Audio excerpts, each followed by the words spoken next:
Et bonjour les amis, bienvenue sur cette chaîne et je vous présente aujourd'hui cette première vidéo qui est une vidéo sur les projets GitHub dans l'intelligence artificielle.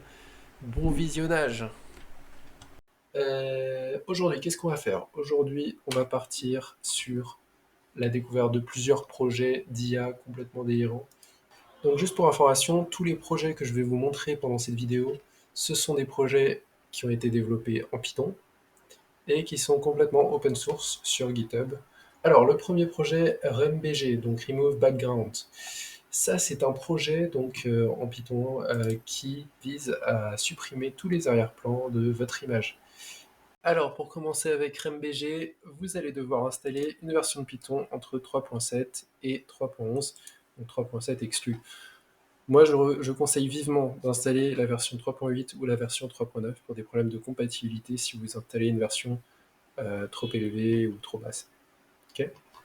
Donc pour l'installation pip install RMBG, rien de plus simple. Vous pouvez l'utiliser soit en interface ligne de commande, donc Command Line Interface. Donc là, il vous explique comment l'utiliser dans votre console. Soit vous pouvez l'utiliser comme librairie Python. À ce moment-là, vous importez RMBG, vous importez la fonction remove de RMBG.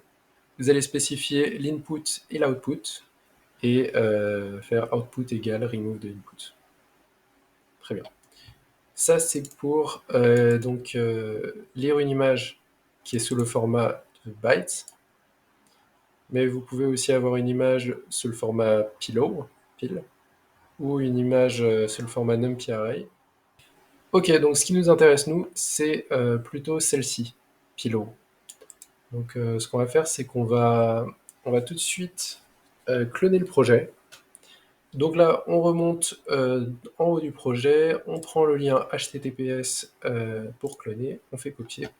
Alors, vous n'avez pas besoin de le prendre en fait pour copier. Vous allez dans PyCharm, Close Project. Alors, vous faites get from VCS. Là, vous mettez le lien de ce git et vous pouvez le renommer si vous voulez. Moi, je vais l'appeler RemBG tests. Je vais faire mes tests là-dedans. Cloner. Très bien. Alors là, il propose d'installer du coup les requirements parce qu'il a détecté le fichier requirements.txt. Moi, je propose qu'on ne le fasse pas et on va le faire nous-mêmes dans le terminal. Alors, là, en bas à droite, première chose à faire, vous voyez, il y a marqué No Interpreter. Moi, je vais sélectionner mon interpréteur. Donc, j'ai Anaconda 3 qui est installé. Donc ça, si vous avez installé Miniconda ou Anaconda, vous pouvez le sélectionner, ou bien, si vous ne l'avez pas, vous l'ajoutez euh, à votre liste d'interpréteurs. Donc là, prenons au hasard Anaconda, tiens. Alors, est-ce qu'il charge? Il ne charge pas du tout.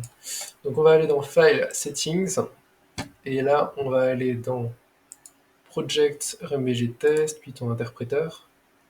Et là, pourquoi est-ce qu'il dit No Interpreter? On va prendre Anaconda 3. Il est en train de charger les packages qui sont déjà installés dans Anaconda 3. Anaconda, qu'est-ce que c'est? Anaconda, c'est un espèce de gros bundle avec plein de logiciels très utiles pour développer en Python. Et Anaconda a notamment Conda, qui est le gestionnaire de paquets, qui est très utile en Python. Voilà. Alors, apply.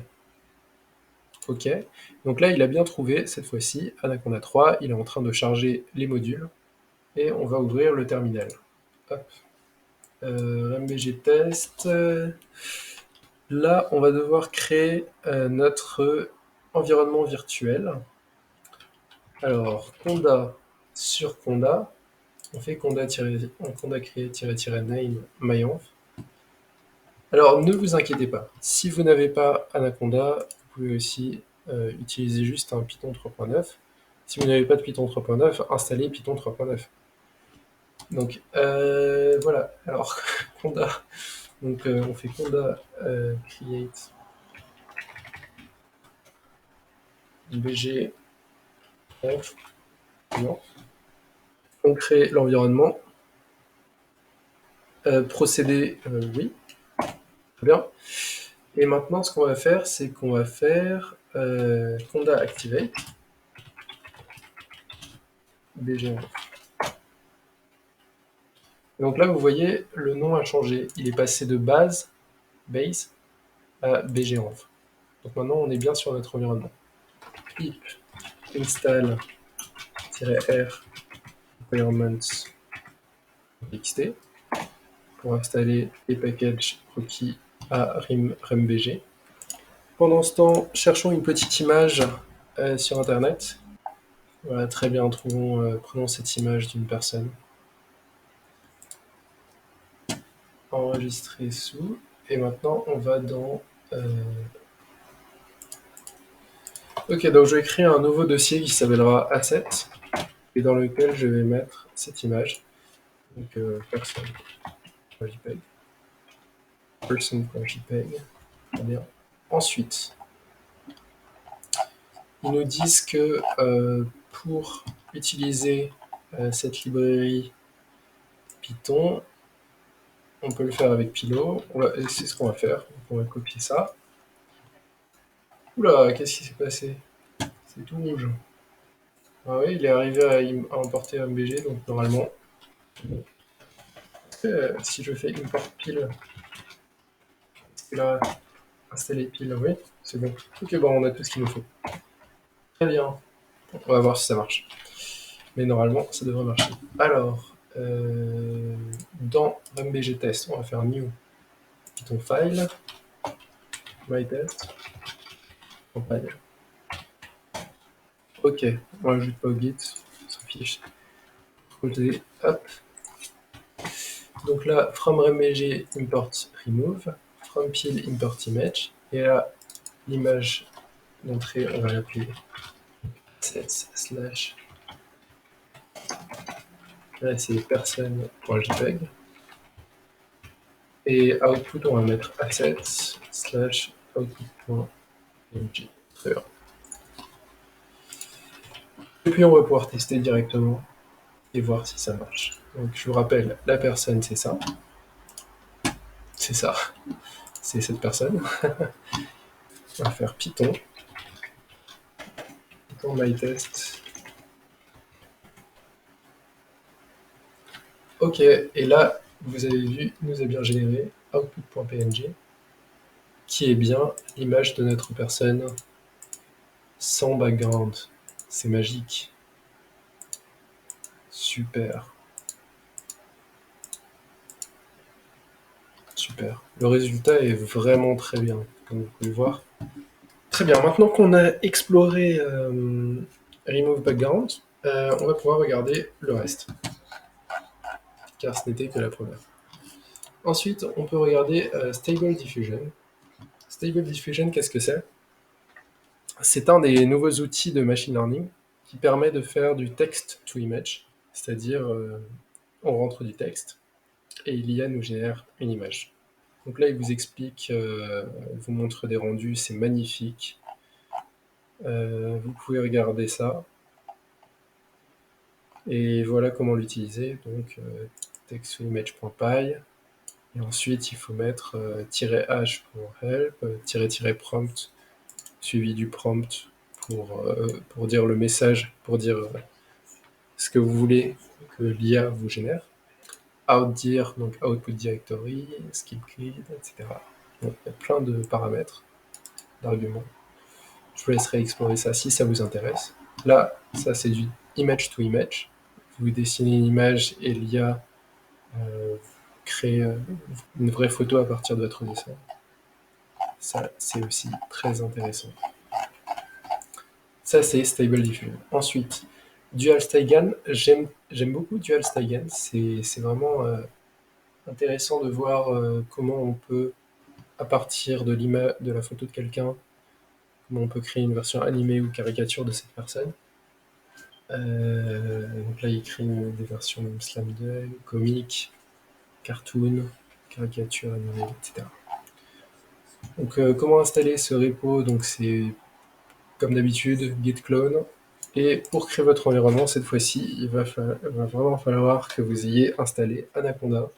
Donc conda env create-f, et voilà, tous les packages sont déjà dans dual-cygan-env.yaml. Donc là, pas grand chose à faire. Et donc là, vous voyez, vous avez tout ce qui est pre-train models. Donc ça, il faudra les télécharger si vous voulez l'utiliser. Si vous voulez utiliser Cartoon, vous devriez télécharger le modèle de Cartoon. Si vous voulez utiliser le modèle animé, il faudra le télécharger. Et ensuite, tout ça, vous les mettez comme ici. C'est-à-dire, il faut que ce soit la même hiérarchie. Encoder.pt dans la racine du dossier checkpoint. Et ensuite, un dossier cartoon avec tout ça. Un dossier caricature avec le même contenu. Et ensuite, pour l'utiliser, Python styletransfer.py. Donc là, cette personne-là, vous voyez, on lui a transféré ce style-là et elle est devenue ça. C'est quand même assez magique. Pareil ici, cette personne-ci, on prend que son visage et hop, transformé. Incroyable. Très bien. Je vous laisserai regarder ça plus en détail. Il y a énormément de contenu. Ok.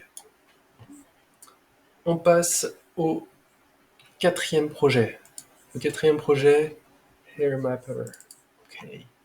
Donc lui, il a 158 étoiles. Donc c'est pas un projet hyper connu, mais moi je trouve qu'il a quand même du potentiel. Parce qu'il permet, à partir de l'image de quelqu'un, d'ajouter, de supprimer, de modifier les cheveux.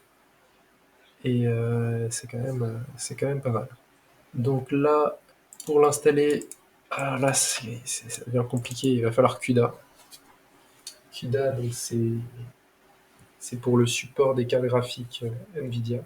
Ce qui veut dire que quand vous allez essayer de générer, d'utiliser ce genre de librairie, c'est votre carte graphique qui va devoir travailler. Donc vous pouvez tester ça, je ne suis pas sûr si ça marchera de votre côté, mais il faut bien essayer. Il va falloir essayer. En tout cas, les résultats sont assez incroyables, vous voyez. Là, il lui rajoute des cheveux, incroyable. Là, il lui enlève les cheveux, incroyable. Très bien. Ok, projet suivant, IDE 3D. Alors, IDE 3D, c'est un projet que je trouve assez sympa. Interactive Disentangled Editing for High Resolution 3D Aware Portrait Synthesis. Là, vous voyez l'original. Vous pouvez faire des modifications avec l'outil de peinture. Et l'IA, elle génère directement des nouveaux cheveux ou des lunettes, suivant ce que vous avez peint. Mais ce n'est pas le seul but de ce repo.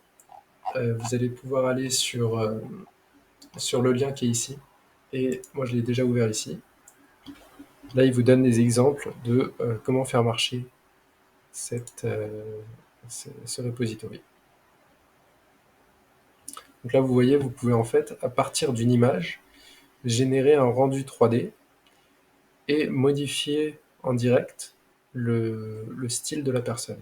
Donc les cheveux, les eyebrows, les lunettes, la bouche, le nez, n'importe quoi. Vous pouvez tout changer et vous pouvez vraiment l'orienter de la manière qui vous plaît.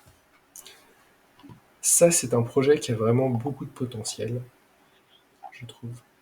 C'est vraiment très bien fait. Et on passe sur le dernier projet, ou avant-dernier d'ailleurs. En fait, ces deux derniers, ce sont des projets qui ont servi à créer le projet précédent, IDE 3D. Donc IDE 3D se base sur ces deux projets, celui-ci, Pivot Tuning for Latent-Based Editing, et il repose aussi sur Efficient Geometry Aware 3D Generative Version Network. Vous pouvez regarder ça plus en détail, mais en tout cas, on peut s'arrêter ici pour cette vidéo. Merci beaucoup de m'avoir soutenu et de me soutenir dans le futur. Merci d'avoir écouté cette vidéo jusqu'à la fin et je vous dis à bientôt.